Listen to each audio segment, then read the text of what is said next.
Assalamualaikum warahmatullahi wabarakatuh. Perkenalkan, nama saya Regina Putri dengan NIM 2102352 dari kelas 2B PG PAUD. Pada video kali ini saya akan menjelaskan roadmap proses perkuliahan pertemuan 7 sampai 14 mata kuliah pemenuhan hak dan perlindungan anak usia dini. Pertemuan 7. Pada pertemuan 7 membahas tentang lembaga yang mengatur atas hak dan perlindungan anak di Indonesia, yaitu KPAI, yang mana pembentukannya dimandatkan oleh Undang-Undang Nomor 23 Tahun 2002 tentang Perlindungan Anak, yang mana telah diubah dengan Undang-Undang Nomor 35 Tahun 2014. Peran KPAI adalah memberikan perlindungan terhadap anak korban tindak kekerasan atau penganiayaan. Untuk mempermudah tugas KPAI dalam melaksanakan tugas dan wewenangnya, maka KPAI menyediakan layanan pengaduan online. Fungsi layanan pengaduan online ini adalah memudahkan masyarakat, baik orang tua maupun keluarga, untuk melaporkan permasalahan yang terjadi tentang pelanggaran hak dan perlindungan anak, dan memudahkan lembaga KPAI untuk menerima serta menelaah atas pengaduan. Selanjutnya, penyelenggaraan perlindungan hak anak. Perlindungan anak terkait erat dengan 5 pilar, yakni orang tua, keluarga, masyarakat, pemerintah daerah, dan negara. Perlindungan anak tersebut adalah segala kegiatan untuk menjamin, melindungi anak agar dapat hidup, tumbuh, berkembang, dan berpartisipasi secara optimal sesuai dengan hak dan martabat kemanusiaan, serta mendapat perlindungan dari kekerasan dan diskriminasi. Banyak sekali kasus-kasus yang melanggar perlindungan hak anak di Indonesia. Contohnya, kasus yang terjadi pada tanggal 20 Maret 2021, di mana seorang ibu tega membunuh anak kandungnya sendiri. Polisi menduga bahwa kejadian tersebut dilakukan oleh ibu kepada anaknya akibat mengalami depresi berat. Pada pertemuan selanjutnya, kami mempelajari fungsi dan peran Lembaga Nasional Perlindungan Hak pada Anak (KPAI). Tugasnya yaitu melakukan pengawasan, memberi masukan serta usulan dalam membuat kebijakan, menerima dan melakukan penelaahan atas pengaduan masyarakat, melakukan mediasi antar sengketa, melakukan kerjasama dengan lembaga yang dibentuk masyarakat, memberikan laporan kepada pihak yang wajib tentang adanya dugaan pelanggaran. Tugas tersebut tertera pada Undang-Undang Nomor 35 Tahun 2014, Pasal 76 Nomor 23 Tahun 2002. Tidak hanya KPAI, lembaga lain juga ada, yaitu Komnas PA atau Komisi Nasional Perlindungan Anak. Pada tahun 2016 diubah menjadi LPAI, Lembaga Perlindungan Anak Indonesia. Tugas dan perannya sama, akan tetapi perbedaannya adalah LPAI itu merupakan sebuah organisasi independen, sedangkan KPAI merupakan lembaga negara. Selanjutnya, Konvensi Hak Anak.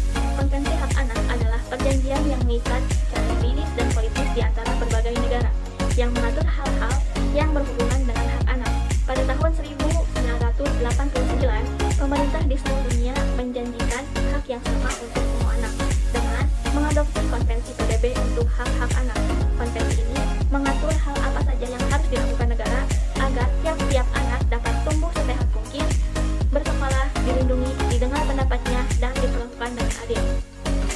Selanjutnya, tentang mengidentifikasi permasalahan tentang pelanggaran hak anak dalam keluarga. Seorang anak juga memiliki hak dan perlindungan yang wajib diberikan oleh keluarga atau orang tua. Lingkungan keluarga adalah lingkungan yang dapat memberikan kesempatan belajar bagi anak untuk menjalani kehidupan, menjadi orang tua yang sukses, yaitu dalam mengasuh, merawat, dan mendidik anak. Orang tua harus melakukannya dengan gembira. Gembira ini merupakan singkatan dari gerak, emosi, makan, bersyukur, istirahat, rukun, dan aktif. Dengan pemenuhan gembira ini, maka akan ada keseimbangan dalam menjalani hidup. Kemudian, pada pertemuan selanjutnya, pertemuan 13, mengenai pelanggaran hak anak dalam masyarakat dan negara. Kekerasan terhadap anak di Indonesia adalah suatu hal yang mengerikan. Di Indonesia, kekerasan anak dari tahun ke tahun semakin meningkat. Menurut LPAI, meningkat 40%. Salah satu faktor terjadinya peristiwa tersebut adalah kemiskinan atau kesulitan ekonomi. Pandangan masyarakat terhadap kasus tersebut sudah pasti geram. Emosi terhadap kasus kekerasan anak, dan yang pasti, tindakan yang baik dilakukan bagi masyarakat adalah kesadaran ikut serta membantu, mengawasi, dan melindungi anak-anaknya, minimal di lingkungannya sendiri. Bagi negara sendiri, sudah tercatat dalam Undang-Undang Nomor 23 Tahun 2002 tentang Perlindungan Anak. Kemudian Undang-Undang Nomor 3 Tahun 1997 tentang Pengadilan Anak, dan Keputusan Presiden Nomor 36 Tahun 1990 tentang ratifikasi Konvensi Hak Anak. Selanjutnya, pada pertemuan 14 membahas tentang perlindungan hak anak atas kesehatan dan ancaman gizi buruk. Perlindungan anak atas hak kesehatan dan ancaman gizi buruk sudah tentu kewajiban yang harus dipenuhi orang tua. Di samping itu, secara hukum, menurut Undang-Undang Nomor 39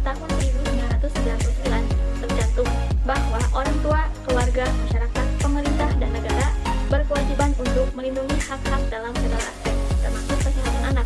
Tujuan dari pelindungan hak atas kesehatan anak adalah untuk kesejahteraan anak, karena anak merupakan generasi penerus bangsa yang harus dijaga, dirawat, dilindungi, dan dididik untuk menjadi generasi penerus bangsa yang berkualitas. Sekian dari saya, mohon maaf bila banyak kesalahan. Terima kasih. Wassalamualaikum warahmatullahi wabarakatuh.